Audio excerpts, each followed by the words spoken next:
ಇನ್ನು ಮುಂದೆ ನಿಮ್ಮ ನೆಚ್ಚಿನ ಧಾರಾವಾಹಿಗಳ ಫುಲ್ ಎಪಿಸೋಡ್ಗಳು ಸನ್ ನೆಕ್ಸ್ಟ್ ಆಪ್ನಲ್ಲಿ ಮಾತ್ರ.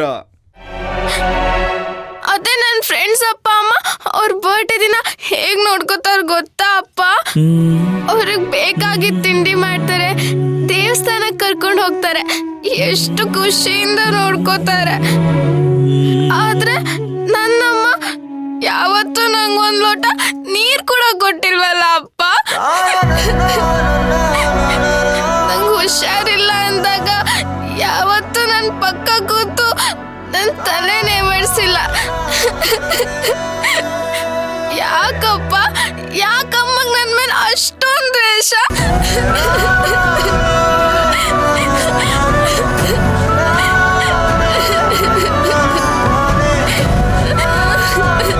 ಹಾಗೆಲ್ಲ ಏನಿಲ್ಲ ಮುದ್ದು. ಹೋಗ್ಲಿ ಬಿಡಪ್ಪ, ಇದೇ ನನ್ಗೆ ಹೊಸದಲ್ಲ. ಆದ್ರೆ ಪ್ರತಿ ಕಣ್ಣ ಅಮ್ಮ ಸ್ವಂತ ಮಗನ್ ತರ ನೋಡ್ಕೋತಾಳೆ, ಅವನ್ ಕಂಡ್ರೆ ಪ್ರಾಣನೇ ಬಿಡ್ತಾಳೆ. ಹಾಗೆಲ್ಲ ಏನಿಲ್ಲ ಕಣ ಮುದ್ದು. ಅದು ಯಾಕೆಂದ್ರೆ ನೀನೇನು ಹೇಳ್ಬೇಡ ಅಪ್ಪ, ನಂಗೆಲ್ಲ ಅರ್ಥ ಆಗುತ್ತೆ ಅಪ್ಪ.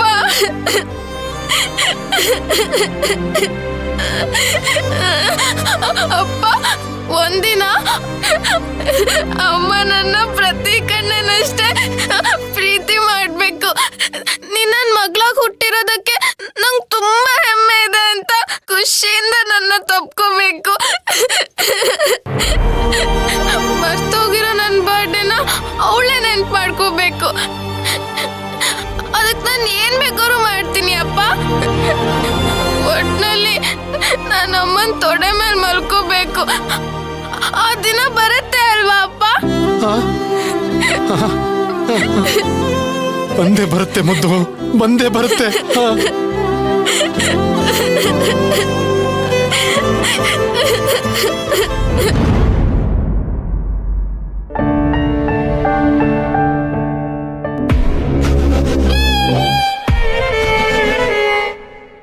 ನೀನ್ ಯಾವಾಗ್ಲೂ ಹೀಗೆ ಯೋಚನೆ ಮಾಡ್ತಿದ್ರೇನೆ ಚಂದ.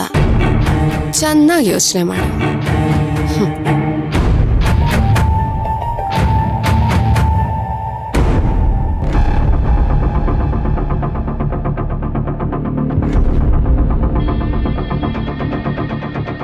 ಅಗಸ್ತ್ಯ, ಚಿಕ್ಕಮ್ಮ ಯಾವಾಗ ಬಂದ್ರಿ?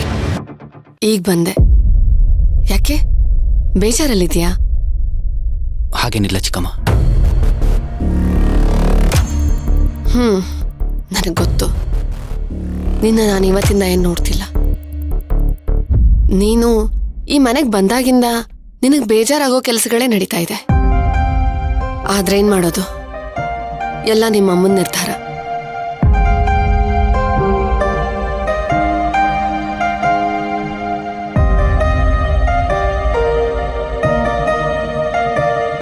ನಿನ್ನ ನೋಡ್ತಾ ಇದ್ರೆ ಸಂಕಟ ಆಗುತ್ತೆ ಕಣು.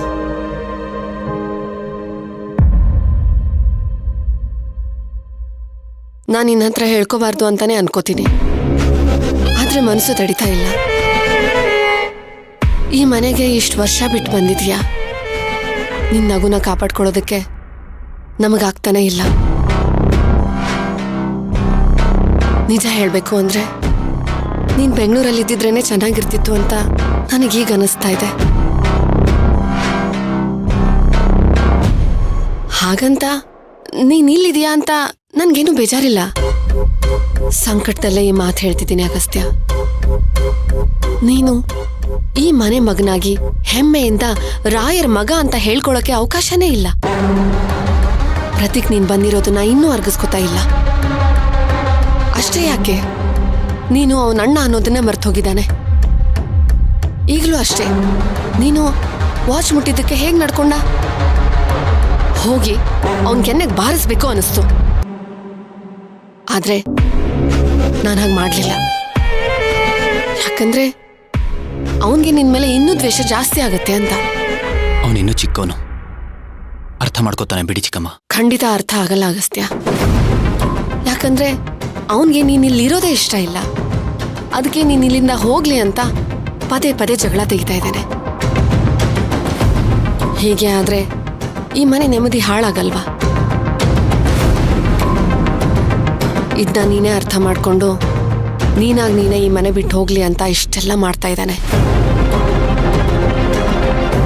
ನಾನು ಈ ಮನೆ ಬಿಟ್ಟು ಹೋದ್ರೆ ಈ ಮನೆಯಾಗೆ ಉಳಿಯತ್ತೆ ಹಾಗಂತ ಪ್ರತೀಕ ಅನ್ಕೊಂಡಿದ್ದಾನೆ. ನನಗೂ ಒಂದೊಂದ್ಸಾರಿ ಹಾಗೆ ಅನ್ಸುತ್ತೆ ಅಗಸ್ತ್ಯ. ಕಷ್ಟಪಡೋಕಂತಾನೆ ನೀನ್ ಅಲ್ಲಿಂದ ಈ ಮನೆಗೆ ಬಂದೇನೋ ಅಂತ. ಏನ್ ಮಾಡ್ಬೇಕು ಅಂತಾನೆ ಗೊತ್ತಾಗ್ತಿಲ್ಲ ಚಿಕ್ಕಮ್ಮ. ವಾಪಸ್ ಹೋಗ್ತೀನಿ ಅಂತ ಹೇಳು ಅಗಸ್ತ್ಯ. ನಿನಗೆ ಇಲ್ಲಿರೋದಕ್ಕಾಗ್ತಿಲ್ಲ, ತುಂಬಾ ಕಷ್ಟ ಆಗ್ತಿದೆ ಅಂದ್ರೆ ನೀನು ವಾಪಸ್ ನಿನ್ ಕರಿಯರ್ ಕಡೆ ಗಮನ ಕೊಡೋದು ಒಳ್ಳೇದಲ್ವಾ? ಯಾಕಂದ್ರೆ ಕೋಪ ಇವತ್ತಿರತ್ತೆ, ಸಂಬಂಧ ನಾಳೆ ಕೆಡುತ್ತೆ. ಅದಕ್ಕಂತ ನೀನು ನಿನ್ ಕೆರಿಯರ್ನ ಹಾಳು ಮಾಡ್ಕೋಬಾರ್ದು ಅಲ್ವಾ? ಛಾಯಾ ಹೇಳ್ತಾ ಇದ್ಲು ನೀನ್ ತುಂಬಾ ಪ್ರಾಜೆಕ್ಟ್ಸ್ನ ಅರ್ಧದಲ್ಲೇ ಬಿಟ್ಟು ಬಂದಿದ್ಯಾ ಅಂತ. ನೋಡು, ನೀನ್ ಈ ಮನೆ ಬಗ್ಗೆ ಅಷ್ಟು ಯೋಚನೆ ಮಾಡ್ಬೇಡ. ಅಕ್ಕನ ಜೊತೆ ನಾನ್ ಮಾತಾಡ್ತೀನಿ. ಬೇಡ ಚಿಕ್ಕಮ್ಮ. ಯಾಕೆ? ಅಕ್ಕನ ಜೊತೆ ನೀನೇ ಮಾತಾಡ್ತೀಯಾ? ನಾನು ಈ ಮನೆ ಬಿಟ್ಟು ಎಲ್ಲೂ ಹೋಗೋದಿಲ್ಲ.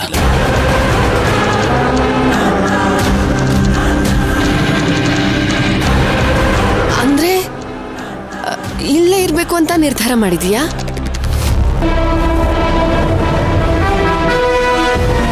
ನಾನು ಇನ್ಮೇಲೆ ಇಲ್ಲಿಂದನೇ ಕೆಲಸ ಮಾಡ್ತೀನಿ.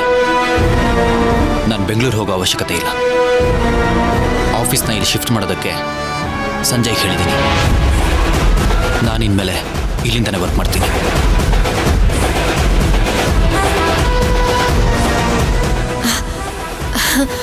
ನನಗೆ ಏನು ಹೇಳಬೇಕು ಅಂತಾನೆ ಗೊತ್ತಾಗ್ತಿಲ್ಲ ಅಗಸ್ತ್ಯ. ಒಬ್ಬ ಮಗ ಹೇಗಿರ್ಬೇಕು ಅಂತ ನಿನ್ನ ನೋಡಿ ಕಲಿಬೇಕು. ಅಂದ್ರೆ ನೀ ನಮ್ಮನ್ನ ಬಿಟ್ಟು ಯಾವತ್ತೂ ಹೋಗೋದಿಲ್ಲ ತಾನೆ? ನನ್ನವರೆಲ್ಲ ಇಲ್ಲೇ ಇರ್ಬೇಕಾದ್ರೆ ಅಲ್ಲಿಗೆ ಹೋಗಿ ಏನ್ ಮಾಡ್ಲಿ ಚಿಕ್ಕಮ್ಮ? ಹಾ, ಸರಿಯಾಗಿ ಹೇಳಿದೆ. ನೀನ್ ಯಾವಾಗ್ಲೂ ನಮ್ ಜೊತೆ ಈ ಮನೆಯಲ್ಲೇ ಇರ್ಬೇಕು.